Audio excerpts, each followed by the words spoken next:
have thought that having a great culture would result in more customers. Today, we welcome Shannon Carlson onto the show. She is the CEO and founder of Curator24, where she and her team are global experts in branding and marketing. But her secret weapon is also having a great place to work.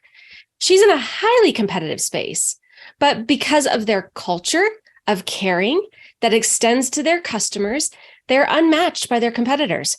When you care for your employees, they care for your customers, and that relationship results in long-term clients. Shannon Carlson, welcome to How I Turned the Corner. Thank you. Thanks for having me. It's fun to talk about this. Yes, it is. It's a much needed topic. So tell us a little bit about Curator24. So Curator24 is a marketing agency. It was actually founded based on our culture, and what I kind of learned from previous roles is that I wanted to be a part of a great culture. I wanted to create a team that understood the value of a culture and that got kind of the benefits of a culture. And so Curator24 was started. That's awesome. That's really great. And how long have you guys been in business? We've been in business for about 5 years. We've been year over year, we've had exponential growth, and it's been a really fun journey. And along the way, culture has always been kind of the foundation of the way that we do everything, all the decisions we make, the way that we hire people, and the way that we treat our customers. So what are some of your values? I mean, I read about them on the website, but tell us what some of your values are and how did you come up with them? So our team actually met and we did kind of a workshop where we kind of created the values that really stood for our company. And so it's authenticity, creativity, kindness, and fun. We truly believe that everything is built and centered around kindness. And if you lead from a kindness mentality, everything else kind of takes care of itself. So those are our core values. We talk about them every week in our team meeting. We always give examples of how people are kind of demonstrating our core values every week. And so it always goes back to our core values and it goes back to our culture. And even in hard moments, we take it back to our culture. Yeah, I find that for us, our values guide me more during tough times than during easy times. Honestly, one of our values is no jerks, and kind of along the same lines as with kindness. Like I just cannot stand it when I run into someone who's unkind, and that no jerks policy has really guided me for helping with clients as well as even with staff. And so, yeah, it's very helpful during the good times and the bad. Yeah, absolutely. I think that the no jerks policy, I would say we have a similar policy. And it really comes down to just mutual respect, right? Like having respect for the people that you work with, having respect for your clients, having that mutual respect. And I think when you build a foundation, a partnership on mutual respect, you can work through really tough times and you can have really great times with it. Mm-hmm.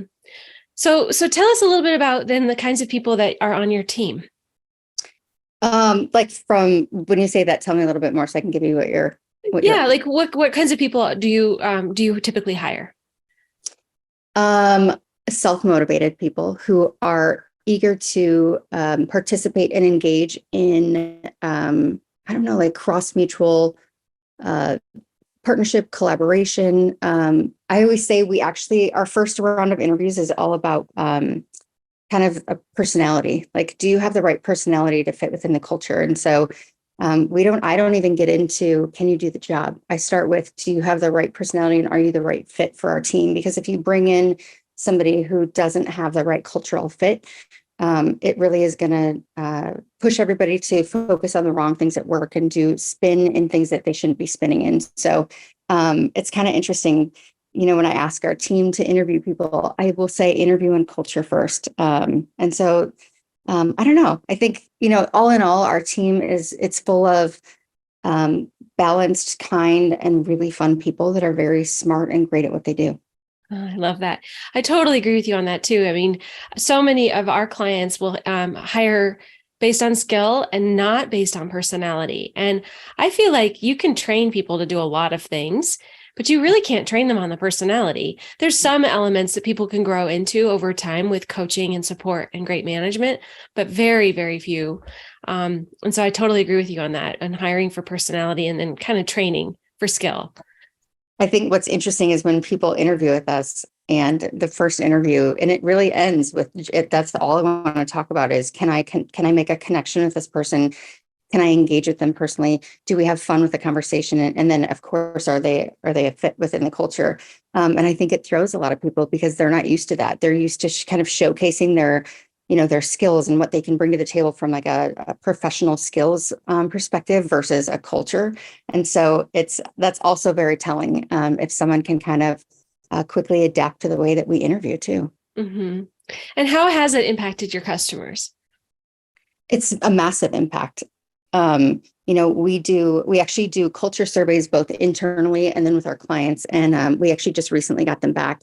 So we track culture, we track engagement, we track the way that we're working with our partners. And it's a huge impact. It's when you don't focus on culture and you don't focus on the things that matter and those people connections, all you're doing is providing the same service that everyone else does. You're not doing anything different. You're not differentiated and you're not forming a partnership that's based, in my opinion, on authenticity. And so that's why I always take it back in our team meetings about culture. And I always kind of make sure that everybody's grounded in the way that we want to work and the way that we want to partner with our clients. So it's been, I don't know, it's been a journey. There's weeks where it's not always easy to continue to focus on your culture when life gets busy and the work gets busy and, partners are, needing a lot of things and demanding in a good way. But I have a very strong opinion that if you take it back to culture and you keep culture at the foundation and the root of everything, and you help your culture fix all of your challenges that you're facing, you'll net out in the right way. And you have that kind of that guiding light and that North Star that you can always focus on. Mm-hmm. Yeah. That's really interesting that you do a culture survey with your customers. Can you talk a little bit more about that? Yeah. So for me, it's not just about how we're performing internally and how we feel internally, but I want to make sure that our culture is felt within our partners. And if our partners can feel it, it means that it's truly authentically coming through in a really great way. And we're living kind of those cultural values. And so it's what's really fun. So in the most recent survey that we got back, some of them actually, without even knowing it, have quoted our values, right, in some of their feedback. And so it's fun to see that it's actually working and it's pulling through. And I think we have a 95% culture score from our partners. And I think that's pretty fantastic. And it does prove and show that if we lead and guide from those cultural values and we make culture the foundation for which we're built upon, great things happen. And it's proven itself over and over again. Wow. So do you run this like once a year, or do you run this with just like at a quarterly business review type thing with individual clients? We do it once a year, just because we want to make sure that we're thoughtful of everyone's time and we're not asking too much. But yeah, once a year, same time every year, same month. They get a evaluation where they kind of are allowed to give us feedback, or not allowed, but we would love their feedback. And so it's been a great foundation to keep us true to our own culture and values. Wow. That is really neat. I haven't heard of anybody doing that before. That's really special. I like that a lot. Thanks. Yeah. So tell us a little bit more about your background. Like you mentioned at the beginning that you wanted to create a company where the culture was great. It sounds like you've had some experiences in the past that were a little different than that. Yeah. So I've come from different organizations where one in particular where they focused on culture. I will say it's where I learned about culture and I learned about the effects of it and how it can impact a company. I think they were pretty early on in rolling that out, and there were ways I thought it could have been taken much further. And then I've also been a part of companies where there was no culture, or it was a toxic culture. And I think it's within those organizations I probably learned the most about what I don't want to participate in. As we all know, life is short. We spend a lot of time at work. We spend a lot of time with the people we work with. And at the end of the day, I wanted to be at a place where I felt valued, I felt cared for. I felt like the relationships were authentic, and then it felt like a good place to be. And so I don't know if I ever found exactly what I was looking for, and I think that's why I decided to create it. And at the end of the day, I always say with almost everyone's work, like no one's dying, right? No one's dying. Every challenge is fixable, solvable. And I just want people to come to work, have some fun, do really great work, be inspired by the work that they do, and then go live a really productive, healthy, balanced lifestyle. And so that's what we talk about as well, is how do we create a culture where we actually respect each other's time outside of work? We respect boundaries.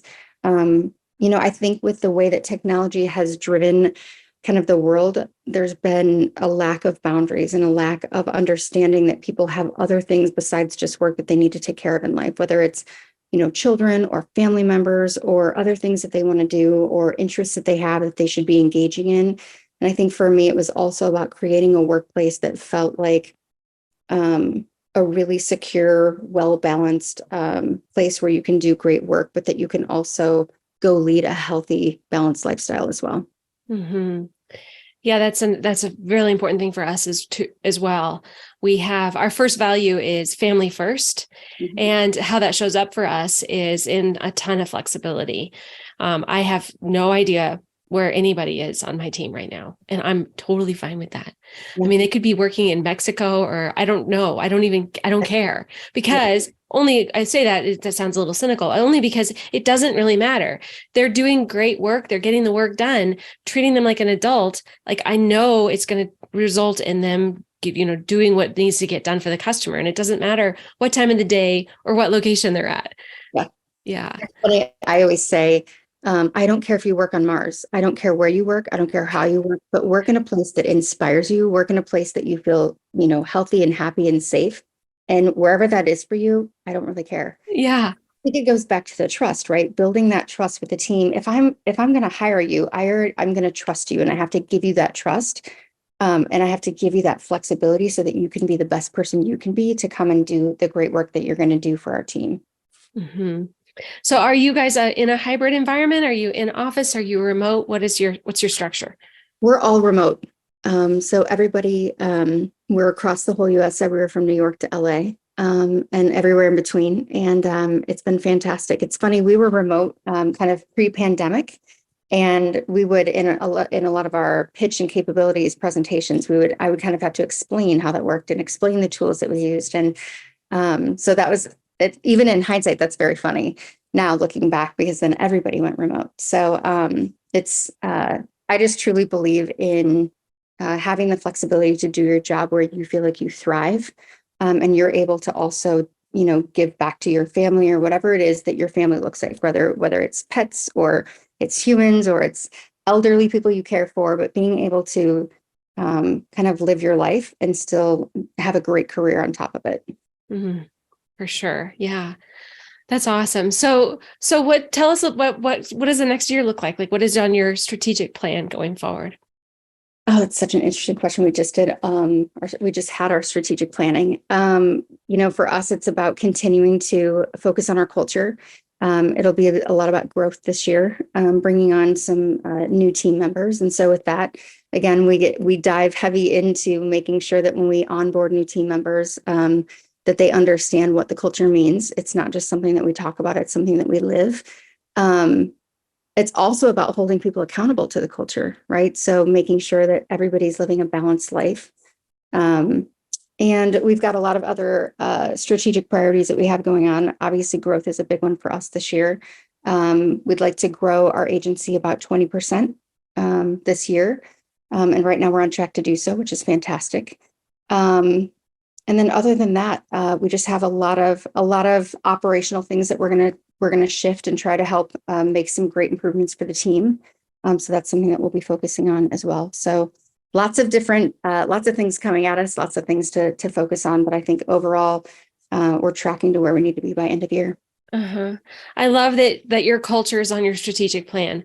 That's another really powerful thing that a lot of leaders are not doing and thinking through is, what are the things we were going to do to improve our culture to continue to make it better? If it's not on the strategic plan, it doesn't happen. Right. And I think what's so interesting is making sure that strategic plan gets actually broken down into actionable items.